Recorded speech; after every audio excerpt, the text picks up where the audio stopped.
एक बार फिर से जो है आपका स्वागत है हमारे YouTube channel English by AY sir पे।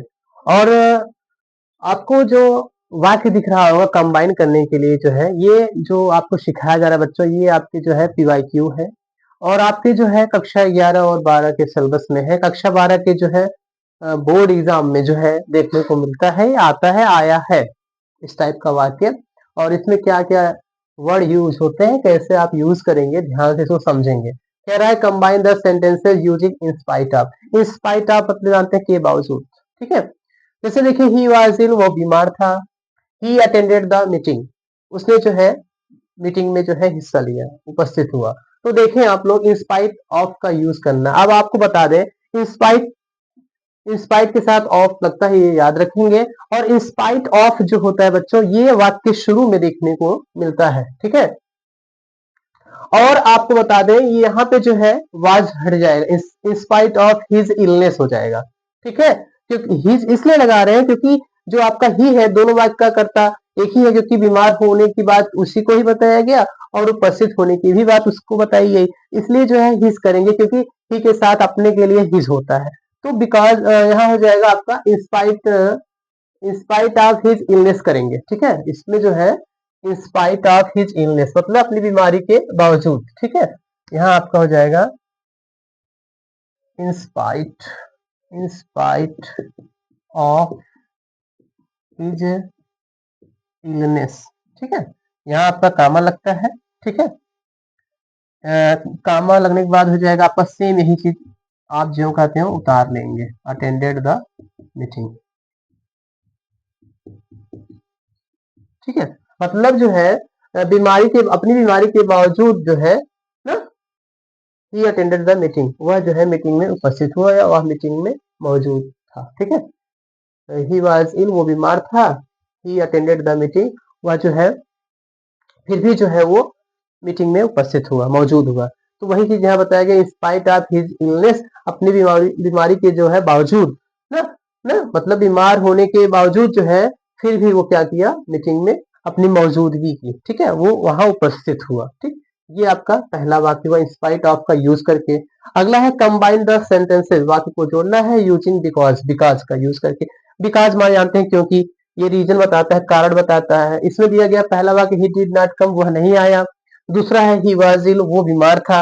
अच्छा, यहाँ ना आने की बात क्या है, वजह क्या बताई गई कि बीमार था। ये भी पास्ट का वाक्य, ये भी पास्ट का वाक्य है। ये सिंपल पास्ट है, ये आपका पास्ट इंडेफिनिट का निगेटिव है, टेंस का वाक्य है। देखिए इसमें अब आपको बताएं, इसमें आपका हो जाएगा, लिख देंगे आपका ही डिड नॉट कम, वह नहीं आया। अब क्यों नहीं आया, बिकॉज, क्योंकि।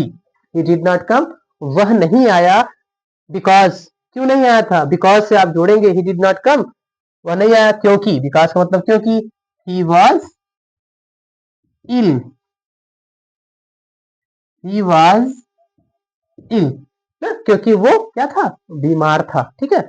इसमें देखें combine the sentences using as soon as. देखो बच्चों, एज सून एज का मतलब होता है जैसे ही या ज्यों ही। ऐसे ही आपका एक होता है नो सूनर, उसका भी मतलब होता है ज्यों ही और त्यों ही का अर्थ मिलता है उसका, ठीक है। इसमें देखेंगे द बेल रैंग, घंटी बजी। द स्टूडेंट्स वेंट आउट, मतलब ये घंटी बज रही है कि दूसरा काम शुरू हो गया, एक काम समाप्त नहीं हुआ कि दूसरा काम शुरू हो गया। तो इसमें एज सुन एज का यूज करेंगे। तो एज सुन एज का मतलब होता है जैसे ही या ज्यों ही। As soon as the bell rang, जैसे ही घंटी बजी, कामा ना, as soon as the bell rang, ज्यों ही घंटी बजी, त्यों ही क्या हुए, द स्टूडेंट्स वेंट आउट, जो विद्यार्थी थे, बच्चे थे, वो बाहर निकल गए, बाहर चले गए, ठीक है। तो ये आपका जो है एज सुन एज, ये जहां भी ये वर्ड आते हैं, जैसे एज सुन एज हो गया आपका, ये इंस्पाइट ऑफ का जो यूज हो गया बच्चों, ठीक है। जैसे इफ का जो वाक्य शुरू होगा, वहां पे जो है प्रथम वाक्य के बाद कामा देखने को मिलता है, ये इसकी खास पहचान होती है, ठीक है। इसमें भी आप देखिए कामा हुआ यूज, ठीक है। इसमें देखिए इंस्पाइट ऑफ वाले में, ठीक है। और हाँ, अगला अगला देखें क्या है, combine the sentences using if का यूज करना है। वर्क हार्ड, अभी ये इंपरेटिव सेंटेंस का लग रहा है। अब आपको जो है इफ का यूज करके आपको जो है दोनों बात को कनेक्ट करना है, ठीक है। और अब इसमें देखें आप लोग जो है इफ का जो यूज करेंगे तो आपको ये भी बता दें, जो आपका अनलेस होता है ना, इफ होता है, यह जो है प्रथम वाक्य के शुरू में लगाया जाता है, ठीक है। प्रथम वाक्य के शुरू में लगाया जाता है। तो यहाँ देखिए, यहाँ है वर्क हार्ड, यहाँ है यू विल सक्सीड। देखो बच्चों, यू विल सक्सीड, तुम पास हो जाओगे।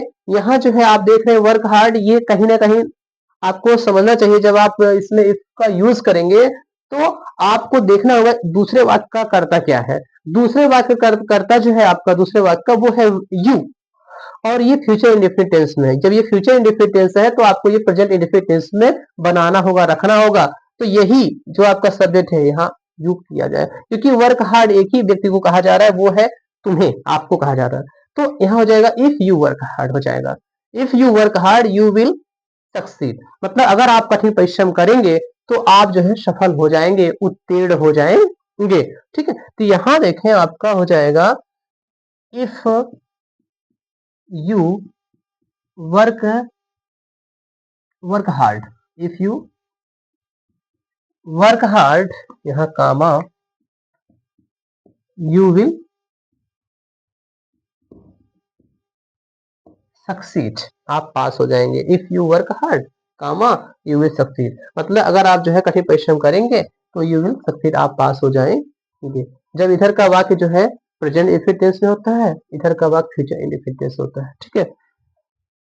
तो इस तरह से ये बताए गए नियम को आप फॉलो करेंगे और उम्मीद करते हैं ये इस बेहतर से बेहतर नियम को आप जरूर समझ पाए होंगे। किस तरह से मैंने वाक्य को कनेक्ट किया, क्या क्या तरीके अपनाए, किस तरह से इसका मीनिंग निकला, क्या सेंस दिया, कहाँ कंट्रास्ट है, कहाँ रीजन है, कहाँ पर्पज है।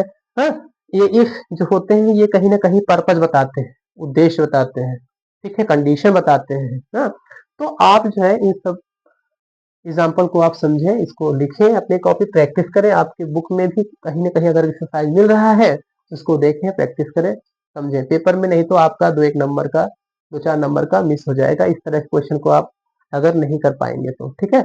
इसको समझिए आप। और यही कहना चाहते हैं बच्चों कि आप जो है हमारे चैनल को जो है ज्यादा से ज्यादा आप हमारे वीडियोस को ज्यादा से ज्यादा वायरल कर दीजिए, हाँ, लोगों के पास पहुंचा दीजिए। हाँ, यही सपोर्ट चाहिए आप लोगों से, और हम आपसे कोई जो है किसी चीज की जो है उम्मीद और नहीं रखते, बस यही कि आप अपना प्यार ऐसे ही बनाए रखें, ठीक है। नोट कर लीजिए आप।